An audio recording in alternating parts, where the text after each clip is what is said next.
Hello, allies. It is Monday, September 23rd, 2019. This is your Cup of Joes. Cheers, everybody. Good morning, good day, good week. Kicking off the week. And I don't have, anything really specific. I kind of looked ahead at the week. This is, one of those times where I'm trying to write the blurb for Cup of Jones. And I'm like, we're kind of doing a little bit of everything this week. And so that's what I talked about in the post. I just cranked the audio right at the last minute. I noticed there was a little bit of leeway on the microphone. So I turned it up, did one test. Curtains are covered. It is Monday morning. I can only kick off with this because Blood was chatting about it before we went live. We are doing, because it's tricky. Sometimes I'm not 100% sure what we can talk about or what we can't talk about. But Blood was chatting about, we're going to a Last of Us preview event this week. Michael Huber will be attending that. He will not be around for State of Play reactions, which we're doing tomorrow afternoon.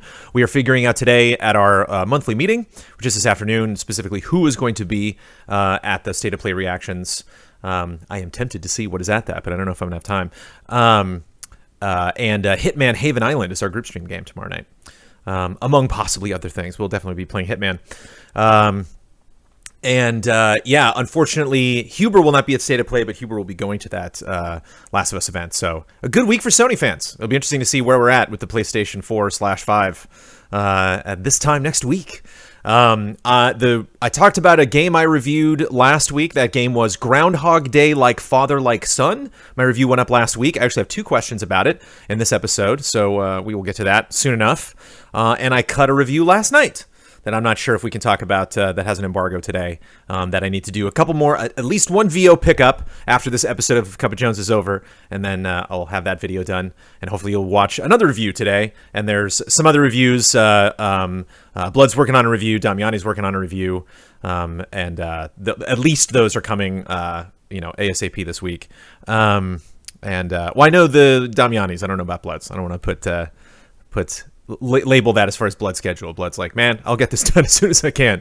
I was a part of Achieve It Yourself Season 2. I missed Season 1 of Achieve It Yourself. I mentioned last week that we were going to be shooting that. We shot that after the episode of Cup of Jones, and that was really good. I was really scared going into that because I was like, a performance anxiety. Obviously, I'm like, I don't know if I'm going to do well on this. I don't know if that's the point of the show. I don't want to be the one ally out of all of the allies who didn't do the thing that I was supposed to do. But whether I was performing the achievement or someone else was, I had an absolute blast from start to finish. I really had fun putting that together. And all of those episodes are being edited right now. Thank you, for, Ian Hank, putting all of those together. And that approval process is going on for that season, which I won't talk about until it goes live. But I really had a fun time shooting that, and I was very, very nervous going into it. The last episode of Mysterious Monsters is really good. That's already gone up, but if you haven't checked it out, all of the episodes of Mysterious Monsters are great, but that one is very special. And shout out to Dawn for cutting the Gears 5 and Link's Awakening reviews. I've tried to gobble up as many reviews as I can lately, but I was busy, and Dawn was able to cut those in my place. And we got a schedule for this week, and here it is. We already talked about some of this stuff. Of course, Cup of Jones you're watching. We got the State of Play's reactions. Untitled Goose Game is the Stream Team game this week, which is so appropriate and so perfect. I'm really glad that we're covering that. The RE5 playthrough continues. Trials of Mana playthroughs continues. The Pokemon Silver playthrough continues, along with Weekly Hunts, which is also on Thursday. Along with Pokemon Silver, this week is Fiasconauts week. Another shout out to Jessica Lynn Verdi, who has been almost like a regular mainstay on our Fiasconauts. So that will be Kyle, Ian, and Jess on this next episode of Fiasconauts. The Mother 3 playthrough continues, and of course Kyle will be building a Game Boy game for this week and next week and maybe one other, I don't know. But the days are numbered on Kyle's Game Boy game creation, and I'm excited to see the final product and maybe go back and watch that entire crazy process. Our Q&A is this Saturday because the month is wrapping up. Got to get our podcast producers ready for this week's podcast. And easy update Saturday, and of course the podcast on Sunday for everybody who is not that level of patronage. And there we go. That's our week. Looks like everything's okay in chat. Let's kick it off with business questions.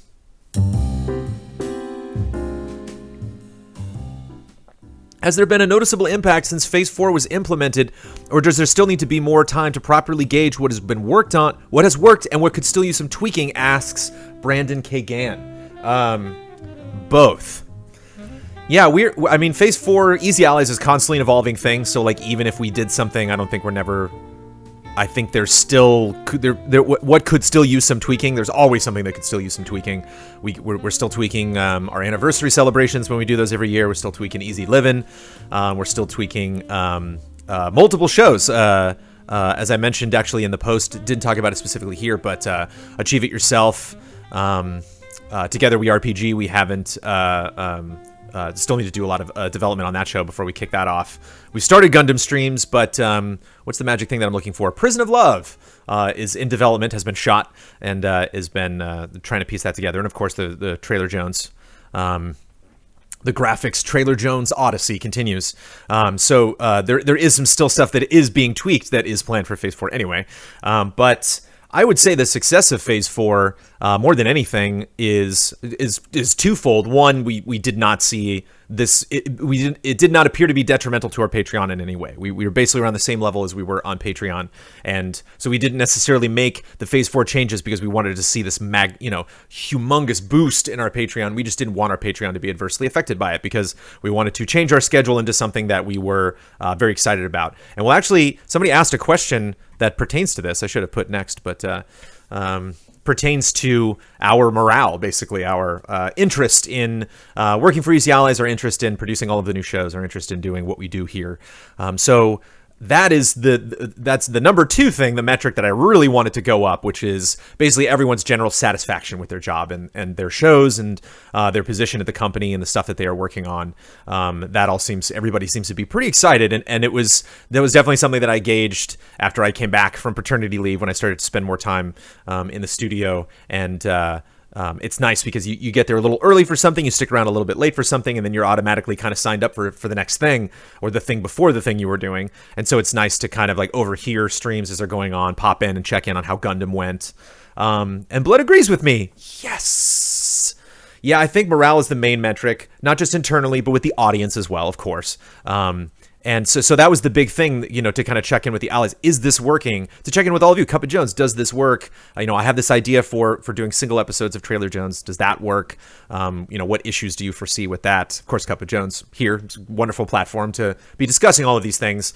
But I think the long term, does there still need to be more time to properly gauge what has worked forever? Yeah. I mean, that basically is how this company operates. Haley loves Phase 4. Thank you, Haley. But I look at that solid block of purple in our schedule. I look at all of the stuff that we are streaming. Definitely judging by the last 4 episodes of Pokemon Silver, our Silver Squad streams. I'm so happy that we're doing that because that has worked out so much better than I could have ever possibly imagined. So yeah, we're all very happy with it, but obviously more stuff for you to see to come. And still taking notes, still taking critiques. Carl Williams, I know it will never happen, but how about having some sort of tournament to determine who will ultimately get to review Death Stranding? I know it will be the case of simply who wants to review it, but given that this is Kojima's first game since his departure from Konami, and that some of the allies are on media blackout for obvious reasons, I figured in this particular case, handing review responsibilities for this game can be handing off review responsibilities for this game can be handled a bit differently this time. Yeah, that I can't imagine Blood is into that idea of us having like a raffle or a tournament or something. That would be fun. Obviously, tournaments are fun. Raffles are fun. Forcing someone to do something is fun. We never, at least I never, want to make a spectacle in that way out of our review process. I would never want that review to be sullied in some way where people are like, wow, Death Stranding got an interesting score. Yeah, well, Bossman reviewed it. Like, oh yeah, that one review was that weird review, wasn't it? Like, I don't want to have any weird reviews. I don't want to have any of them stand out a part of some bizarre rule set that was done purely for everyone's amusement. I think our reviews kind of stand apart from a lot of the stuff that we do. Weird, I was in top chat versus live chat and didn't see all the messages.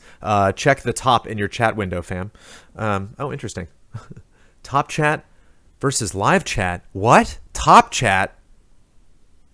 Oh my goodness. Yeah, look at that. Now I'm in live chat. Top chat. Welcome to Top Chat, everybody. I want to mention this till later, but I'm officially changing Cup of Jones. Not the format of the show, but just the title of the show will now be referred to as Top Chat. So welcome to Top Chat. All you top chatters, as I like to call you. Oh boy. But yeah, we're just not going to do that with reviews.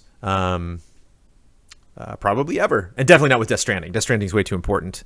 I'm excited about cutting that Death Stranding review. Hopefully, Ben put his name down for Death Stranding, definitely, and I'm putting my name down to cut that review, to edit that review, the video, because I definitely want that to stand out. Happy Gaming. What is EZA's current relationship with Michael Pachter? We've talked about Pack a little bit, but let's bring up Pachter again for people that are not familiar. I've been going through some old Pack Attack episodes from GT and discovered that he is still doing a show similar called Pachter Factor under different ownership, specifically Sifted, run by Shane Satterfield, former editor-in-chief of Game Trailers. I've always enjoyed his insight and perspectives. What are the chances that we see him appear as a guest in the podcast or another show? Listening to him talk about new upcoming releases, company decisions, or the NPDs could be a fascinating perspective. Even having him on Mysterious Monsters as a contestant could be very fun. You're not wrong. I wrote it as a takeaway. Great idea.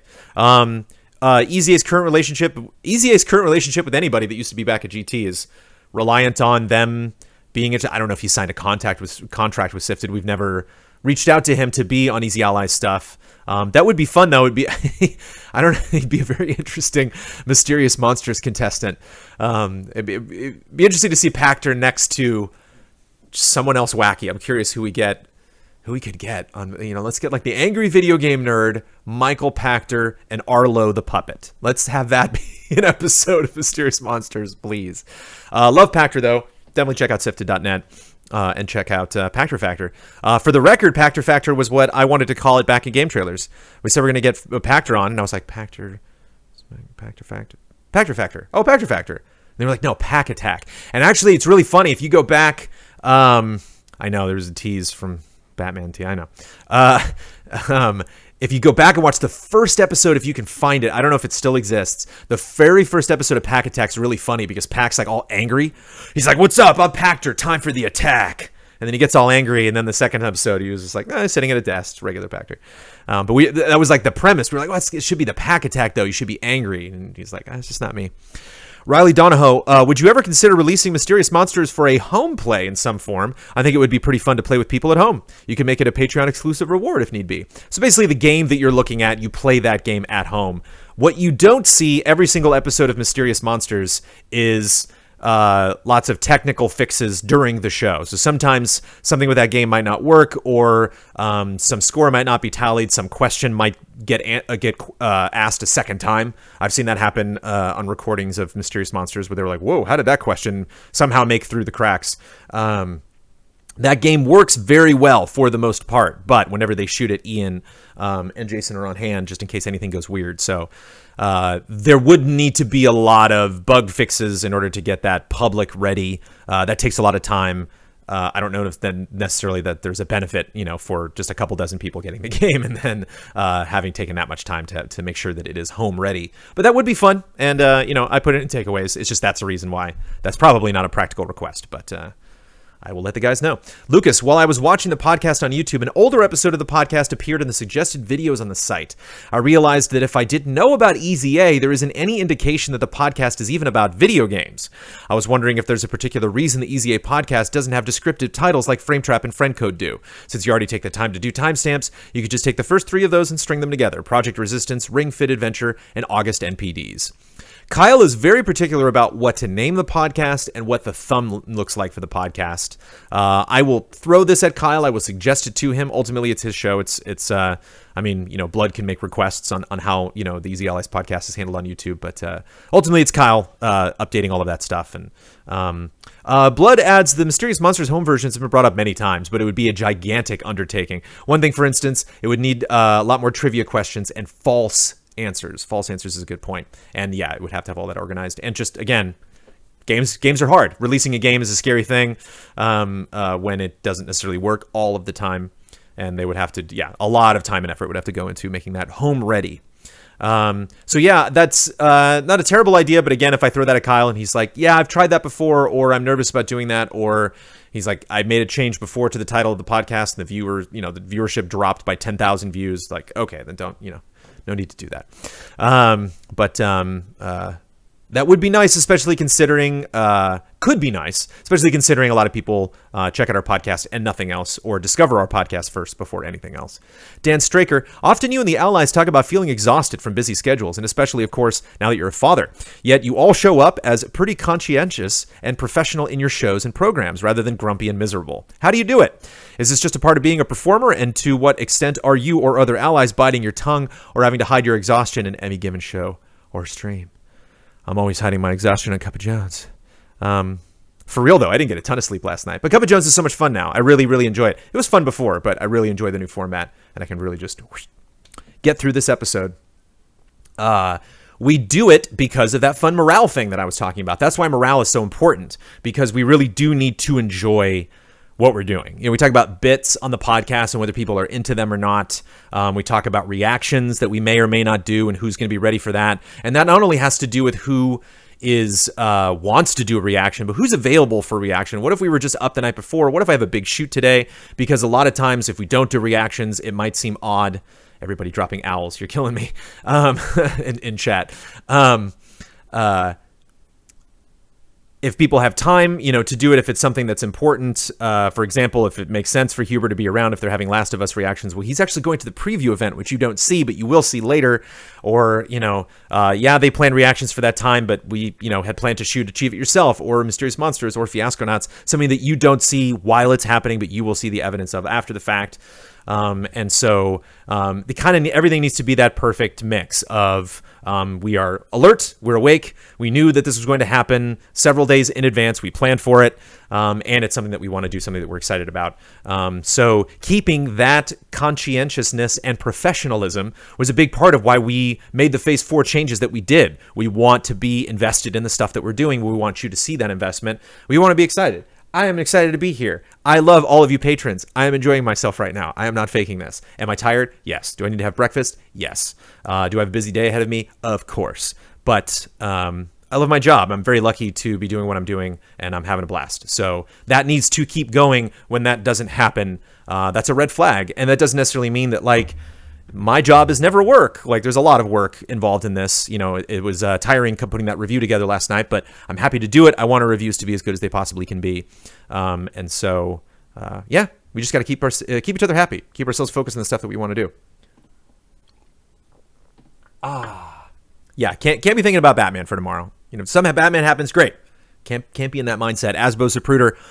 Okay, so Phase 4 of Easy Allies was one of the colors of Joseph's amazing Technicolor Dreamcoat. Which color would it be? The answer is russet. Brian Denew just watched your review for Groundhog Day like father, like son. Very interesting. And I wasn't even aware that game existed. What exactly spurred your desire to make this a full-fledged review rather than a don't skip? I'm curious as to why this game was given the review treatment, while games like Super Mario Maker 2 and Marvel Ultimate Alliance 3 were not covered in the same way. I know that you were away on leave when these games were originally released, but I believe they could have been reviewed in this game's stead, even if it was a few weeks, months later than they came out, while a don't skip could have been a more apt way to give everyone a heads up about this unique VR title. Either way, just interested in your process and the Allies' process in discerning how to cover bigger game releases versus smaller ones in various ways you have at your disposal. Lots to unpack there. I wanted to review Like Father, Like Son because I'm a big fan of Tequila Works. So they are the devs that worked on it, and they previously worked on a game that you may or may not get a don't skip on someday, called The Invisible Hours, one of my favorite VR games ever. Sorry, Blomkamp. The Invisible Hours, long story short, is a murder mystery that you watch in real time. So you get to follow all the characters around, see what they do, listen very closely to their conversations, follow them around this mansion, and sort of piece together what's going on and what you need to do to advance in the story. When I heard that team that made this game, that I enjoyed watching these people do these things and rewind time and watch it again, we're doing a Groundhog Day game, I was like, oh, that seems perfect. I played it. It's a little less than perfect. Definitely the amount of care was not put into Invisible Hours that was put into Groundhog Day. Invisible Hours does kind of have a animated aesthetic, but like Father Like Son is way more cartoony than Invisible Hours. And I was just curious to see how that project came together. Invisible Hours was 5 hours long. I played it again to get music and to try a couple things on a second playthrough, but because I knew what to do, that only took about an hour. So 6 hours, done. Whereas Mario Maker 2 would have taken way more than 6 hours. I have not played nearly enough of Mario Maker 2 to warrant doing a review. I probably have played enough of Marvel Ultimate Alliance 3 to warrant doing a review, but I haven't been capturing it this whole time because I didn't know how much time I was going to have to play Marvel Ultimate Alliance 3. So that's why those two things weren't reviewed, because Mario Maker 2 I didn't review because Mario Maker 2 showed up right when Milo showed up. Marvel Ultimate Alliance 3 was given to Huber. Huber obviously had a lot to deal with this summer, especially in July when that game came out. And so both of us had to pass on those projects for personal reasons. And then we just weren't captured. I can't make a review with footage I don't have of Marvel Ultimate Alliance, and I don't have time to play through Ultimate Alliance. It would have taken me more time to play through Ultimate Alliance just to get footage for a review than it would have to play through and write the script and do the entirety of Like Father Like Son. I knew that game would probably be short when I got the review log for it, or I'm sorry, the review guide. It said 6 to 8 hours. It's actually around 5, but or it was 5 for me. I could see maybe going 6, 8 hours. You're really taking your time playing a VR game if it takes you 8 hours. But if it takes you 8 hours to play Groundhog Day Like Father Like Son, you do you. But yeah, that's also it's don't skips aren't something we can plan on before we've played a game. I'm not going to plan on doing a don't skip for a game that I don't know, skip it. Like you should skip Like Father Like Son, especially with Control and Link's Awakening and all the other stuff happening right now. Skip it. So yeah, don't skips are usually something that we have played recently that I've just finished this, and this is really something you should check out. Or in the case of stuff that I have planned for don't skip for 2019 or 2020, stuff that I have played, stuff that I can recommend, stuff that I've played several times that you should definitely check out. But yeah, that's why. And so it was a publisher that I liked, and I knew it was going to be short. It was a bit of a challenge setting up the VR in my living room and playing VR with a child, like taking the headset off. Okay, he's fine. Putting the headset back on. But ultimately, I'm glad I did that. And it was fun to review a game. I haven't reviewed a game since the end of May. So it was nice getting that done. Alexander Zirianov. Each Easy Allies review editor has his own style. Ian always puts game clips between each paragraph, often with game's character speech, while you put several different clips between review sections, usually gameplay and environment shots, but go from one paragraph to another within sections without any pauses. However, your Groundhog Day Like Father Like Son review follows Ian template much more than your own. Why the sudden change of style? That wasn't a conscious thing. I wasn't like going into that review being like, I'm going to make this an Ian style review. An Ian review brought to you by Brandon Jones. It still fit into my style, but one of the big things that Ian does, and this also is why Ian cuts reviews so very, very fast, is Ian goes through and like collects all those sound ups. So anytime he finds something that is sound up worthy, meaning you hear me talking and then you hear the game, that we call that a sound up. So you want to turn the volume up on the game so I can hear, and it doesn't always have to be dialogue. Sometimes it can be, combat sound effects or some kind of recognizable sound effect, maybe like a little musical cue that's directly in the game, that's kind of baked into the game audio. But the reason why that review seems more like an Ian review is Ian has much more of a sense of humor when he cuts reviews than I do. I definitely have a much more straightforward analysis of like trying to find the game footage. Also, we planned for the Last of Us event long before we knew about State of Play. Oh, there you go. Which is why Blood is saying in chat right now that Huber will not be at the State of Play reactions because he will be at the Last of Us event. What are you gonna do? Can't be everywhere all at once. And so Ian likes to put lots of jokes into his review, but that makes it so perfect sometimes when he cuts something like I really enjoyed his Fallout 76 review. He cut a better Fallout 76 review than I ever could have cut. Like that is a review that needs to be done by Ian because Ian can put a lot of that snark into the actual, it can actually, create an edit that is snarky in and of itself.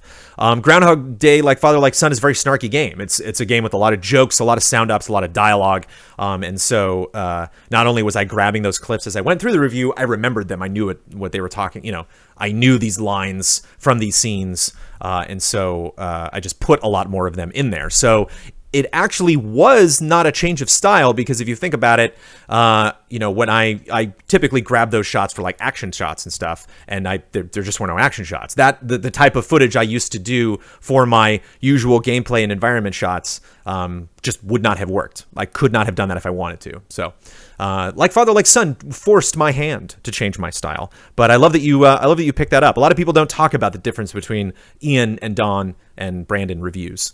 So it's kind of funny to analyze that from the outside looking in. Daiwen, I researched Easy Allies instead of just clicking on... I searched Easy Allies instead of just clicking on bookmarks like usual. And this website came up, rankank.com, rankank.com. It claims that easyallies.com has a net worth of, get ready, $867,398. Is this accurate in your opinion? And if yes, how do you feel about it?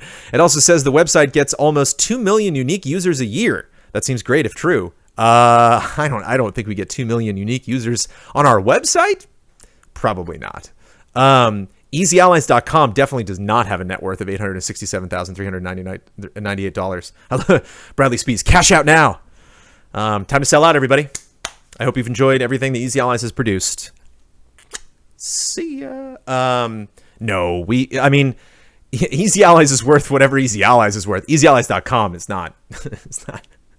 It's not worth a lot. Let me put it this way. If we created Easy Allies and then tried to get EasyAllies.com and found out that it was taken, we would not spend $867,398 to acquire it. I don't know who would.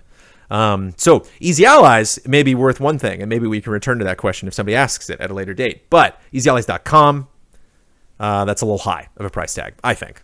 Personally, just for me. Let's see what Blood says. Kerbu, is there any interest out of you or the other allies to give Apple Arcade a stream or something? The service doesn't look to be completely throwaway judging from the lineup, which on its own is at least a bit of a mild surprise. We all know how the rest of the allies feel about mobile games, but I can't imagine anything else in this sector that I'd hope to get the allies' attention the same way that the Sega Genesis Mini could. I know Ben is checking them out because I know Ben synced up his PS4 controller to his phone. I have not done that. That does seem like something that's in my wheelhouse. I apologize. That seems like maybe something that would slide into the stream team, or maybe something that we would do on a group stream if we had the tech set up, but that would be a tough thing to hand around the room because we'd have to have this like power cable hooked up to... it's tricky.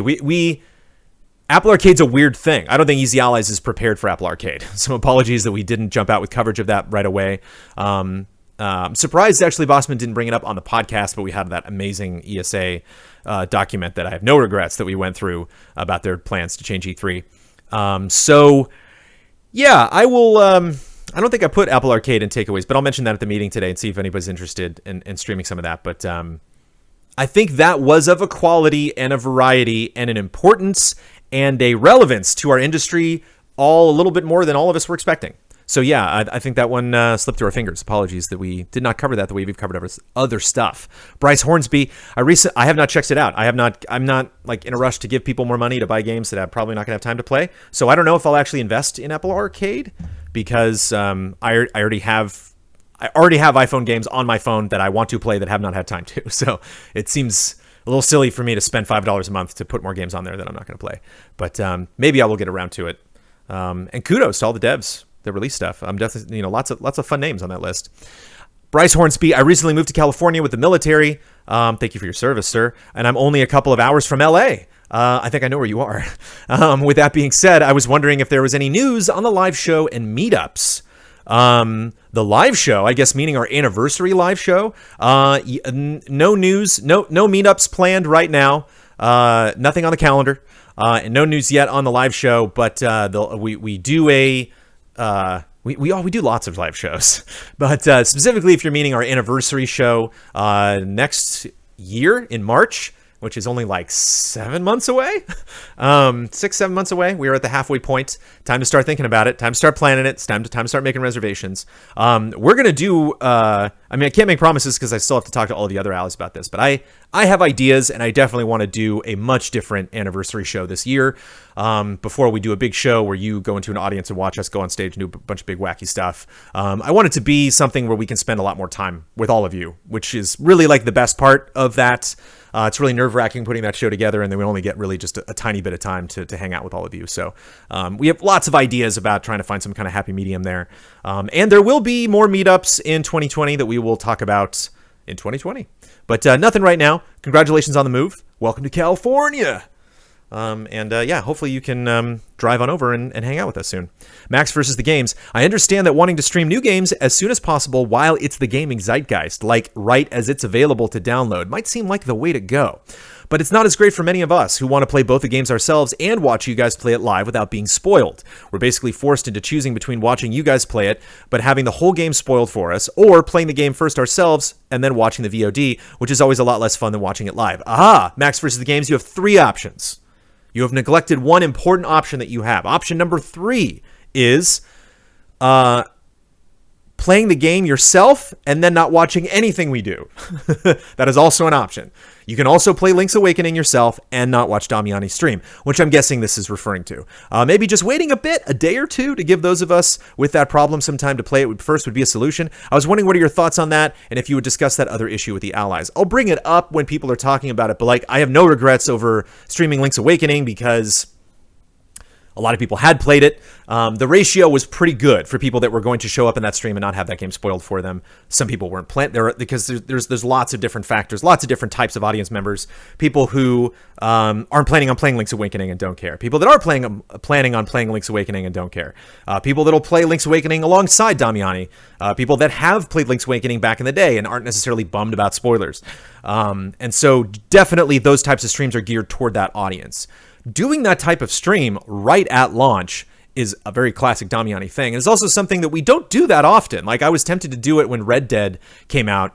I was like, oh man, I should totally, stream Red Dead today. And then I'm like, you know what?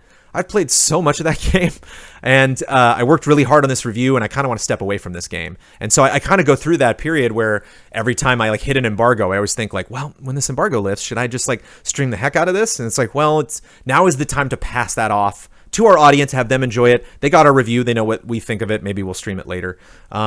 This is a funny question because most of the games we play are 25 years old, says Bloodworth. Yeah, this is...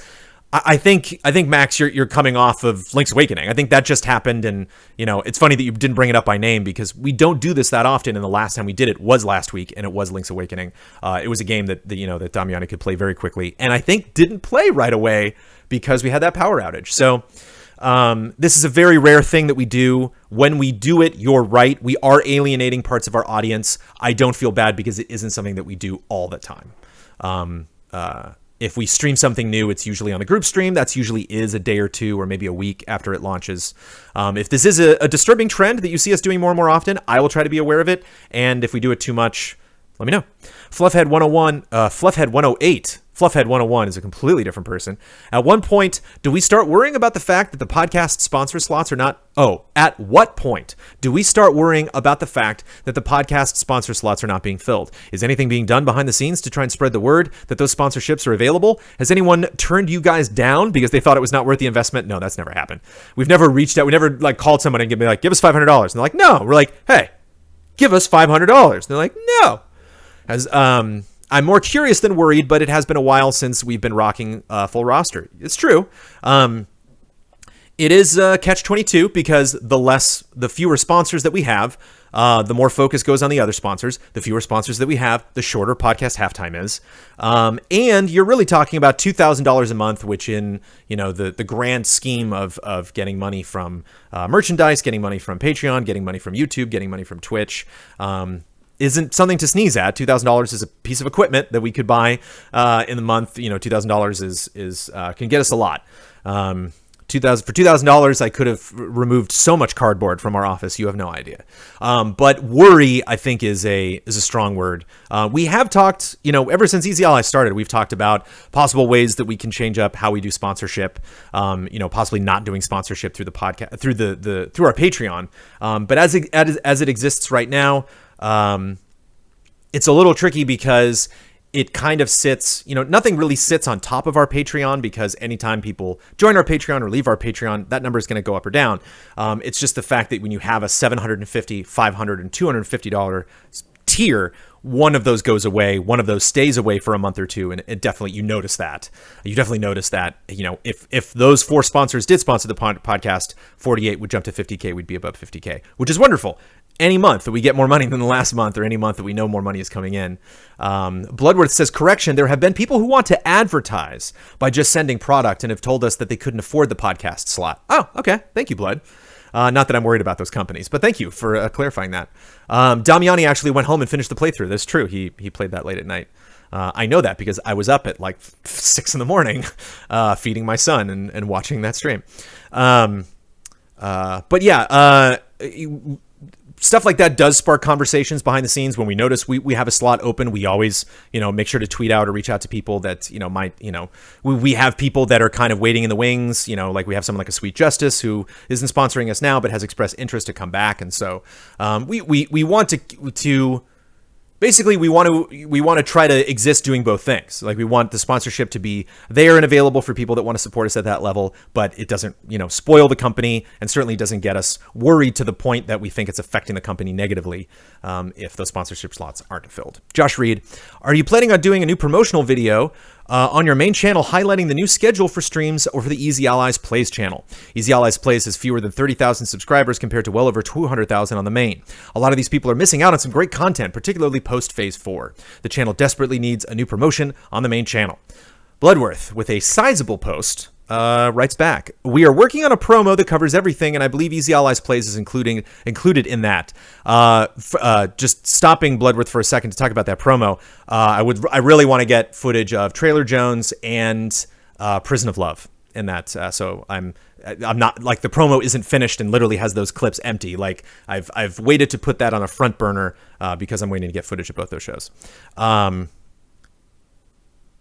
Working on a program that covers everything, and I believe Easy Allies Plays is included in that, but also keep in mind that the channel is second-hand content. The main thing to promote really is the Twitch channel, where all of that happens live. That's a lot more important for growth and easier for viewers to get engaged. Easy Allies Plays is really just a backup for people who can't get Twitch to play smoothly, and it makes it easier to organize and search archives. The disparity between the channel subscriber counts also shouldn't be surprising when you consider the types of content on each channel. All that's on Easy Allies Plays are copies of old live streams, and a lot of viewers aren't very interested in that. Whereas the main channel is a number of varied things that different people may be interested in, whether it's reviews, reactions, podcasts, awards, betting specials, E3 coverage, or any of our more distinct shows. I love that little promo angle. That's a good promo. I'm sorry, let me read that last sentence in promo voice. Whereas the main channel is a number of varied things that different people may be interested in, whether it's reviews, reactions, podcasts, awards, betting specials, E3 coverage, or any of our more distinct shows. Judging by the numbers and that larger event streams get when they are posted on Plays, I think it's a fair amount. There's a fair amount of people who know about the channel that just don't feel the need to subscribe. Yeah, I think this is an instance where, like, you're both right, where short of the channel desperately needs a new promotion on the main channel. If we created a promo specifically for Easy Allies Plays, if we spend a lot more time, promoting that channel on a regular channel, pointing people in that direction, it would increase the subscriber count. It would increase the viewership of the videos that go from Twitch that go to that channel. But I echo Blood's sentiment and add the fact that it doesn't need to. Like, that number going up, if that 30,000 was 40,000 tomorrow, that would be great. I would wonder where that, traction came from, but it wouldn't necessarily be something that, like, needs to happen. It wouldn't be like, oh, finally we've closed that gap. We've plugged that hole in the dam. It is a service. It is something that, facilitates people that do want to check that content out. I imagine this gets classified in the same area as, like, our Instagram account, where it's like, it does have benefits. It's not benefits that any of us feel the need to, directly address right now, or are particularly interested, as we were talking about morale, particularly interested in putting a lot of work into. But as Blood said, we are working on promos. Like, we are putting promos together right now, and the promo script that I wrote, I'm once I get the final approval that everybody's okay with how I talk about all of their various shows and streams and stuff, that I will make a Patreon version of it, a YouTube version of it, a Twitch version of it, like a version that sells that speaks to each individual viewer, recognizing where they are at the time. And it might be time to maybe customize one of those for Easy Allies Plays. So you bring up a good point that things have changed on Easy Allies Plays. Like, that channel will change given what's happening through Phase 4, but the messaging really should happen on Twitch, like Blood says.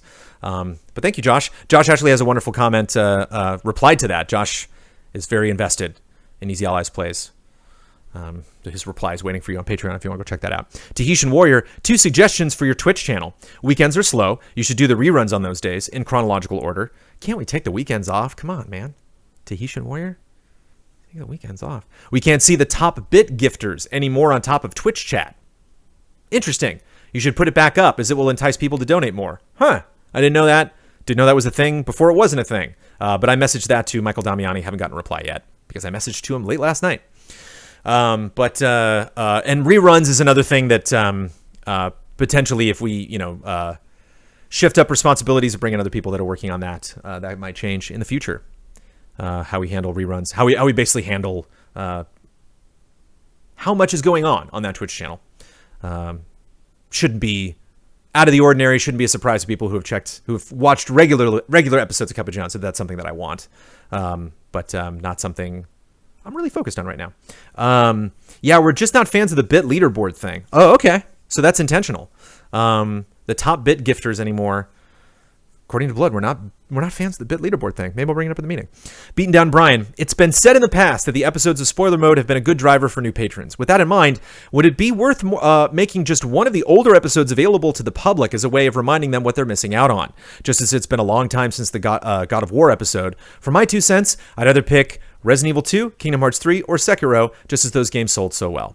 Bloodworth replies, for my 2 cents, we do promos for most spoiler modes to let people know that they're available. I don't think that making one public would make significantly more difference. The concept for spoiler mode is pretty easy to understand. That's it. That said, if we did decide to do a free episode, it would make more sense to plan that out with an upcoming episode so you can actually include some promotional messaging within the video. Plus, it would make more sense than randomly releasing a Kingdom Hearts 3 discussion 10 months later without any form of context. Yeah, because if you're watching the video, you'd be like, why are they doing this now? And the video's not telling you that. So I'm definitely with Blood in that if we wanted to do this, it would be something that we would plan ahead of time. The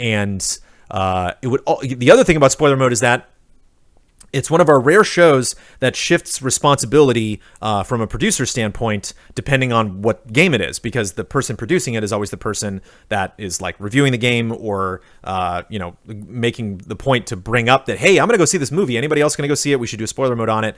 And then we're like, okay, you are the producer. And then like, okay, I'm the one that's going to be hosting it, bringing questions in from our patrons if I choose to do that. So the format of each spoiler mode does shift a little bit depending on who is the host for that particular spoiler mode. That host might not want to do that. That host might be like, I don't want to make that public. I want to make that for patrons. And then again, I don't want to like crack the whip and be like, we are in desperate need of promoting spoiler mode, because we're not. Spoiler mode does promote itself pretty well.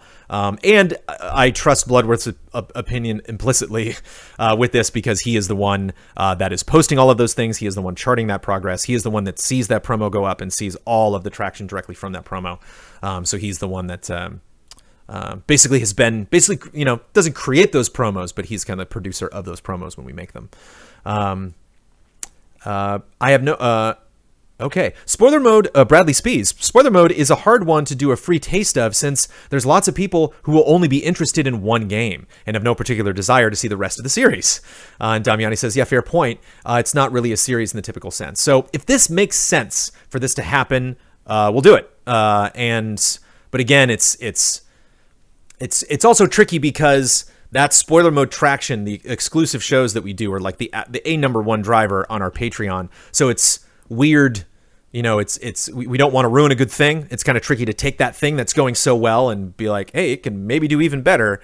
Do you do that? Do you force that into maybe posting a video that people aren't familiar with, or something that doesn't work out the way you intend it? Or do you focus on other things to rise those things up, as opposed to messing with something that's already working and working very well? Boom, business questions. Boom, 40-minute episode of Cup of Jones. I do have an editorial. Let's get to it.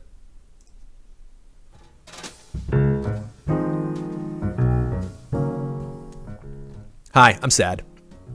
It's okay. Don't worry about it. It's fine. Nothing you can do. Just happens. I'm sad. I don't have time to play video games. I don't know if you know this. I don't know if that's like a thing that you know about. You know what I mean? It's like when you like have to do a thing in life You got to do that. And you're like, but video games. And life is like, but got to do. And you're like, but video games. Especially though, this last weekend, I returned to 2 games that this last week, really, since we've last talked on Cup of Jones. I played 2 games that I am really invested in, that I have played a lot and that are still going, are on live service games. Were you trying to inject Milo into this? No. This isn't Milo's fault. It's fine. It's weird. Having a baby actually like makes you more focused and more organized in a weird way. Like tangent, podcast producer credits are a thing I do at the end of every month on the podcast. And like, I always would forget it until like the last minute. I'd like go to cut the episode and be like, oh, and check the calendar and be like, damn, I have to do that tonight too. Because I didn't have a baby. Because I could just, and then I'd go into the booth and read those names and write them out and add them to the credits and all that stuff.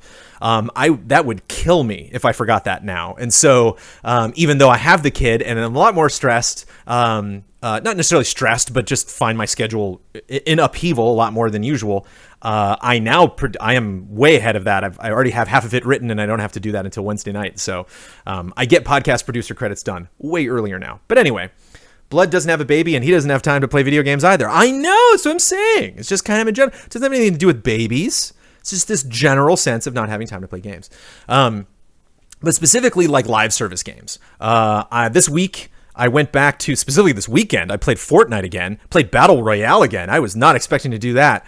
But then I woke up Saturday and Fortnite was like, you should play Battle Royale today. And I'm like, really, why? And they're like, because Batman. And I was like, what do you mean Batman? And they're like, Batman, just Batman. And I'm like, what? There's Batman in just the world, or you can have a pickaxe that's looks like Batman, or maybe like a bat wing glider, or maybe dress up like Batman, or maybe go to Gotham City. And Fortnite was like all of it, and I'm like, great, let's do it. I didn't drop $20 on that pack. I don't really have an interest in dressing up like Batman. Actually, I was thinking about I do have a concept that I talked with friends about of a way to do like Gotham Online, to have an MMO that's in Gotham. I know DC Universe Online exists. And I thought it would be fun, like what if you're your own hero? What if you could be like a superhero or a cop or a vigilante or a villain, or there's like all these other classifications you could play as, but you can't be any of the rogue gallery and you can't be Batman. Batman just exists in that world. So the idea of being Batman in Fortnite, I'm okay. I don't need to spend $20 on that. But I did jump into the world. I did, fly into Gotham City multiple times and ran around Gotham City and had a blast. They have just like a grappling hook that they added and all sorts of fun stuff. I also returned to Red Dead Online, Red Dead Redemption 2's online component that, believe it or not, is out of beta and just recently added a humongous update, which is which I'm looking forward to talking about in a future episode of Frame Trap, if Ben will have me and wants me to talk about it. But it is they added roles, so you can do quest lines now that aren't cheap. You got to buy into them, that are for a trader, Trader, meaning somebody collects pelts and sells them and makes clothes and such, and a collector, so somebody who goes and finds rare antiquities, finds hidden treasures out in the world, and then sorry, lots of chatter going on, but it's an editorial. I can't look at chat. Hello, bounty hunter. So you go out and get bounties, try to bring them back alive if you can, which is very difficult. And then all of this is happening in an online world. So where you're going around and hunting animals, you're going around and playing Indiana Jones and trying to uncover fun treasures, or you are going after expensive bounties. All of this happens in this online world. So you can do all of this with friends, and you can all do all of this against anyone playing online. So when I'm doing the trader missions, if I want to try to make money off these things, I got to go and deliver shipments, and depending on the length of the distance that I'm traveling for those shipments, I may or may not attract the ire of other players online who will be like, oh, really? You're trying to transport that from there to there? Well, good luck. It was interesting emotionally going back through, and I thought about this a lot. And now that I'm doing editorials on Cup of Jones, I'm like, hey, we haven't even gotten a full hour in this episode yet. Let's talk about online games. Let's talk about these service games that are tough from people in our perspective, because I look at something like The Division, and Division I had a lot of fun in, and I recently dumped a lot of games off my PS4 hard drive, and I looked at The Division and was like, no, I think I might go back. I think I might go back to Division.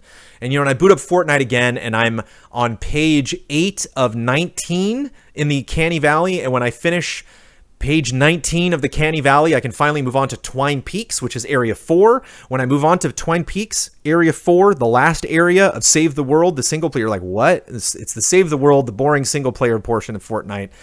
Then I finally get to upgrade my hero, Survivalist Jonesy, who I've been playing as since the beginning of Fortnite, and I get to finally upgrade all my weapons. I get to earn the materials that I need to upgrade weapons to the top tier. So everything that I have in the game, it's like hitting level 99. I've been trying to hit level 99 in Fortnite ever since Fortnite came out. Literally, like ever since the day Fortnite launched. I've been obsessed with Save the World because that was what Fortnite was for a long, long time. Fortnite used to be like scary and stuff, or at least try to be. There was like a horror aesthetic with Fortnite. So it's interesting when Halloween rolls around and I'm like, oh yeah, Fortnite. That title is like because you're trying to survive the night or several nights. What's a fortnight? 3 nights? And so it's crazy for me in my position. So I got this newborn, editor-in-chief, Easy Allies, cutting reviews every now and then, doing podcasts, playing Pokemon Silver. You know, I have my various responsibilities within this company, but this is something I still really want to do. And so it's like, I'm like weighing this last week, like, okay, what am I doing? Am I gonna, you know, in the case of Red Dead, I am gonna be on Frame Trap. I am gonna talk about it. There is an editorial value to me spending time playing these games. But with Fortnite, it's like, oof, getting to that last page, getting to Twine Peaks will probably take 20 to 30 hours. Obviously, that's not something I can do over a week or a month, but like just kind of returning to that game and slowly chipping away at it is a difficult thing to do in this industry. And I bring it up as an editorial because just to help you on Cup of Jones understand our perspective of how we approach games that, you know, got Ghost Recon Breakpoint coming up, got Pokemon Shield coming up, which, by the way, I'm playing Pokemon Shield now, because Kyle has now decided he's playing Pokemon Sword, which somebody, I can't remember who it was actually on Cup of Jones, thank you for pointing it out, somebody mentioned that Pokemon Shield there's an exclusive gym to Pokemon Sword and Pokemon Shield. The exclusive gym in Pokemon Shield is ghost themed. So yeah, Pokemon Shield, let's do it. I also like that legendary more, but if you missed that conversation already on Silver Squad, Thursdays, 5 p.m. Pacific time. So I'm looking ahead at these games and I'm wondering, like, how much time should I really devote to Fortnite? And maybe this can be a bit of like a Q&A component where if you want to reply to this editorial next week and just let me know, like, what are you interested in me finishing Save the World? Like, is there anyone who listens to Cup of Jones who sees value at all in me actually going through and probably doing what no video game journalist in this industry will do, which is finish Save the World, actually get to the end. Once I get to Save the World, I have no interest in doing quests there. I don't know if Epic has even built quests. Quests didn't exist in Uncanny Valley until earlier this year. But it's interesting coming back to these things. It's sad coming back to Red Dead Online, seeing my camp, you know, doing missions with people who are level 168 and I'm level 24. I'm like, or rank technically. And so I have this kind of love-hate relationship. It's a bummer when the you know, Rockstar reaches out to me and they're like, hey, we made some changes to Red Dead Online. You've been playing? And I'm like, no, man, I just had a kid. Like, no, I'm not playing this at all. Maybe I'll go back to it this week. Maybe I'll talk about it at some later day. But maybe I'll play Division again, but I don't know. I think I just heard a baby cry. Amanda's walking Sophie and the baby right now. Kudos to Amanda. Cheers to Amanda, who is able to walk Sophie and have Milo in the stroller at the same time. I have not attempted this feat. And I have so much respect for her for doing that. I don't know if she's listening to Cup of Jones right now. Hi, hon. Oh yeah, that's a screaming baby. Maybe I should open the front door. I'm gonna go check. Hold on, I'll be right back. Maybe she's waiting outside. Oh no, she's just waiting outside. She's just waiting outside. She's literally just waiting outside, ready for me to wrap up this episode of Cup of Jones. So maybe I'll do that. But anyway, long story short, let me know if you're playing Red Dead Online. Let me know if you're playing Fortnite Save the World. Let me know if you want me to finish those things. If you see a value in Easy Allies kind of coming back to these games and being like, hey, you know, more because I played enough of Fortnite, I played enough of Batman to talk about it, I played enough of Red Dead Online to talk about it, but I still haven't invested enough in these online games to really understand how these work. Whenever like Ian or Bossman will be like, bleh, Red Dead Online, and I'm like, wait a minute, it's pretty cool actually, and they're like, why? And I'm like, I don't know. I don't play it that much. It's an interesting perspective to be in. I talked a lot about Red Dead before it came out, and so it's weird not to be streaming Red Dead Online every week. I talked about the potential of doing that. I created an Easy Allies posse. I haven't done anything with it, so I feel bad. I feel sad. Like I said at the start of this editorial, when I go back to these games and I see all of this untapped potential of coverage that we could do here at Easy Allies, but then completely admit and have no regrets whatsoever for realizing that I have no time to cover it. And there we go. And that always happens. Like I said, it'll probably happen with Division sometime in the near future when they have some like just really exciting update. And Huber's like, Division, Jones, we're doing it. And I'm like, okay. And we'll jump back in for a weekend. And then I will move on to covering the latest and greatest games, getting prepared for Game of the Year, which is definitely where my head is at right now. I'm playing through Control right now and loving it. Kind of looking at the games across the spectrum, being like, I should probably play that and that and that before we sit down and talk about Game of the Year. But then there's always these service games, and it's weird. It's weird to figure out what's the best way to cover them as Easy Allies, as Brandon Jones. Looking forward to your input. Thank you for watching. Takeaways: a home version of Mysterious Monsters, which was probably will never happen because it's way too difficult to produce, but people want it. Add topics to the title of the Easy Allies podcast, or consider doing that, or suggest Kyle should. And do one spoiler mode for free to show non-patrons what it's like if we get a chance, and there's a host that wants to do it, and there's a property that makes sense, and it seems like the time to do that. That is your episode of Cup of Jones. Thanks, everybody. Again, fun reactions coming up tomorrow, and you will see me again on our group stream tomorrow night, and Pokemon later in the week. Have a wonderful week, everybody. Cheers.